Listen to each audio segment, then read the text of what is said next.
को तालाबों का शहर दरभंगा को कहा जाता था, जहाँ पे कभी लगभग 6,000, 7,000, 8,000 तालाब हुआ करते थे।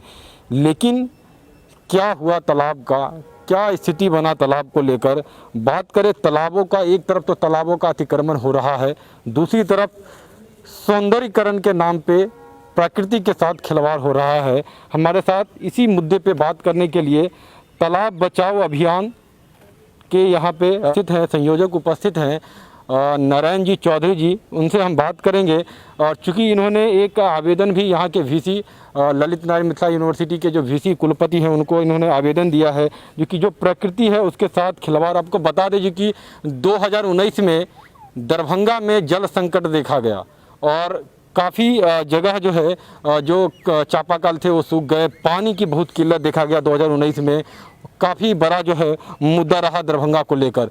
कहीं न कहीं तालाब का जो योगदान है दरभंगा को लेकर, जो दरभंगा महाराज जिस तरह से तालाबों का निर्माण किए और उसके बाद आज जो है तालाबों का अतिक्रमण और जो सौंदर्यीकरण है उसके नाम से प्राकृतिक का खिलवाड़। वीसी के जस्ट कैंपस के चैम्बर के सामने, उनके कार्यालय के बगल में ये तालाब का सौंदर्यीकरण हो रहा है। यहाँ पे उपस्थित है नारायण जी, सबसे पहले आपका स्वागत है। दरभंगा तालाबों का शहर, क्या कहेंगे तालाबों को लेकर, जो सौंदर्यीकरण को लेकर, जिस तरह से आप जिस तालाब के पास हम लोग खड़े हैं सौंदर्यीकरण किया जा रहा है, लेकिन कहीं न कहीं जिस सौंदर्यीकरण को लेकर सौंदर्यीकरण होता है लेकिन प्रकृति के साथ जो नेचर के साथ खिलवाड़ है उसको लेकर क्या कहेंगे? और आपने आवेदन भी दिया है वीसी साहब को, क्या कहेंगे?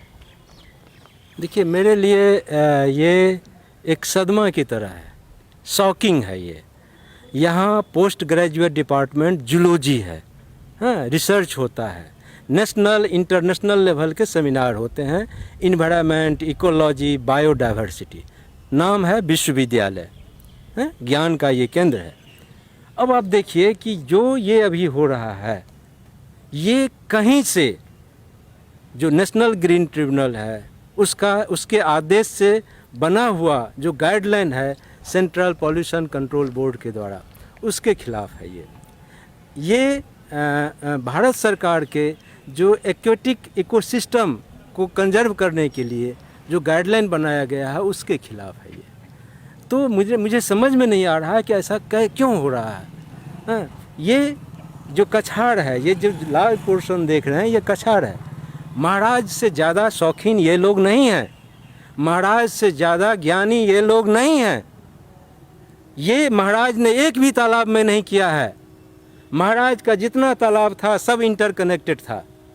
उस इंटरकनेक्टेड को डेवलपमेंट के नाम पर एक बूंद पानी इस कैंपस में नहीं लगता था, एक बूंद पानी नहीं लगता था, क्योंकि 8-9 तालाब कनेक्टेड था और इसके जो सरप्लस पानी होता था वो बाहर निकल जाता था, उसकी भी व्यवस्था थी।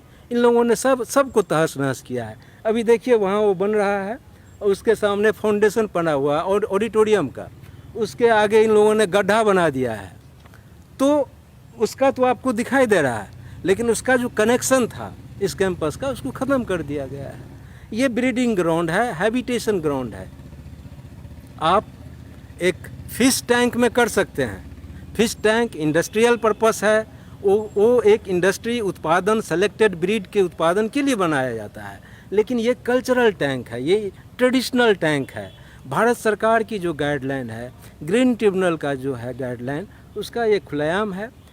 ये जो सैकड़ों तरह के जीव का जो ब्रीडिंग ग्राउंड है, हैबिटेशन प्लेस है, उसको ख़त्म किया गया है। और ये सबसे बेस्ट तरीका होता है जब मान लीजिए कि बरसात में पानी हाईएस्ट है, केकड़ा ऊपर में छेद बनाएगा और मई जून में केकड़ा जो है नीचे छेद बनाएगा। केकड़ा का छेद, सैकड़ों छेद, वो अपने आप ग्राउंड वाटर रिचार्ज करने के लिए, अर्थवर्म का छेद, सैकड़ों तरह के जो घास होते हैं वो जो जड़ बनाता है उससे जो छेद होता है, पोर बनता है, वो सब ग्राउंड वाटर रिचार्ज में सहायक होते हैं। मुझे समझ में नहीं आ रहा है कि हम यहाँ पर पोस्ट ग्रेजुएट डिपार्टमेंट, मैं अभी भी आपके माध्यम से अपील करूँगा कि मिथिला में करीब 125 वैरायटी की मछलियाँ होती थी। इस कैंपस को एक मॉडल कैंपस के रूप में तालाब के इकोसिस्टम को कंजर्व करने के एक इकोसिस्टम के रूप में department of botany, department of zoology और यूनिवर्सिटी मिलकर काम करे, तो ये एक बेहतरीन मॉडल होगा। इस पूरे ये बिहार के धरोहर है, ये मिथिला का ही धरोहर नहीं है, ये बिहार के धरोहर है। ये कैंपस इतना बढ़िया कैंपस कहीं नहीं बिहार में आपको मिलेगा।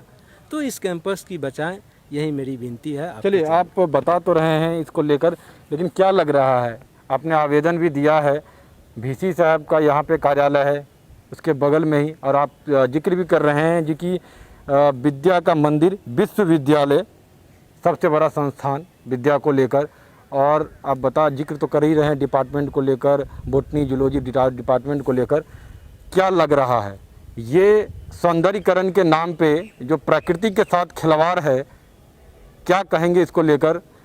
इस तो हम लोग लगातार देखते हैं जो कि अलग अलग जगह पे इस तरह से कार्य किया जाता है, जैसे पेड़ पौधे हैं उसको घेराव करके फिर उसको सौंदर्यीकरण के नाम पे जो है, एक तो सौंदर्यीकरण के नाम पे लूट है, उस लूट को ये एक जरिया है जो लूट के जरिया, चूँकि इसमें बिलिंग जो है वो काफ़ी बड़ा हो सकता है। क्या कहेंगे इसको लेकर? देखिए, मैं तो अभी भी अपील करूंगा, प्रार्थना करूंगा, निवेदन करूंगा उनसे कि ये बहुत ही निष्ठुर और कसाई वाला काम है, ये हत्या है। ये तो ये हत्या का जो है अपने सिर पर नहीं लें, इससे बचें।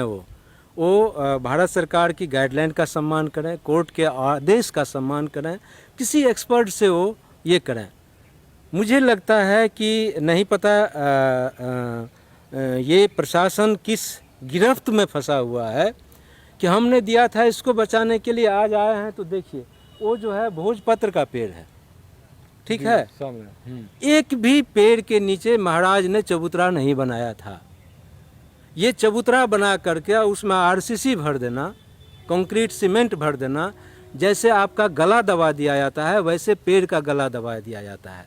इस यूनिवर्सिटी के सामने देखिए कितना मोटा पेड़ है, उसके आगे चबूतरा बना हुआ है। महाराज ने एक भी चबूतरा नहीं बनाया था। ये लोग, मुझे समझ में नहीं आ रहा है कि किस तरह के शिक्षा और ज्ञान प्राप्त करके आए हुए हैं भाई। आप उसकी हत्या कर दिए हैं। जाइए श्यामा मंदिर कैंपस में जितने चबूतरा बना है, इस बिल्डिंग के उस तरफ जाइए, चबूतरा जिन पेड़ के चारों तरफ बना दिया गया है, सूख गया है वो। तो समझ में नहीं आ रहा है कि ये अच्छा कर रहे हैं। सैकड़ों वर्ष पुराना जो है ये यूनिक है। बिहार में वो पेड़ भोजपत्र का पेड़ है, वो यूनिक पेड़ है, उसको तालाब के में धंसने से बचाना चाहिए था, उसका एक अलग इंजीनियरिंग होता। लेकिन देख लीजिए जा करके अभी क्या दुर्दशा, और आप 5 साल के बाद देखेंगे वो पेड़ आपका सूख जाएगा। वो यूनिक है, वो दूसरा पेड़ आपको नहीं मिलेगा।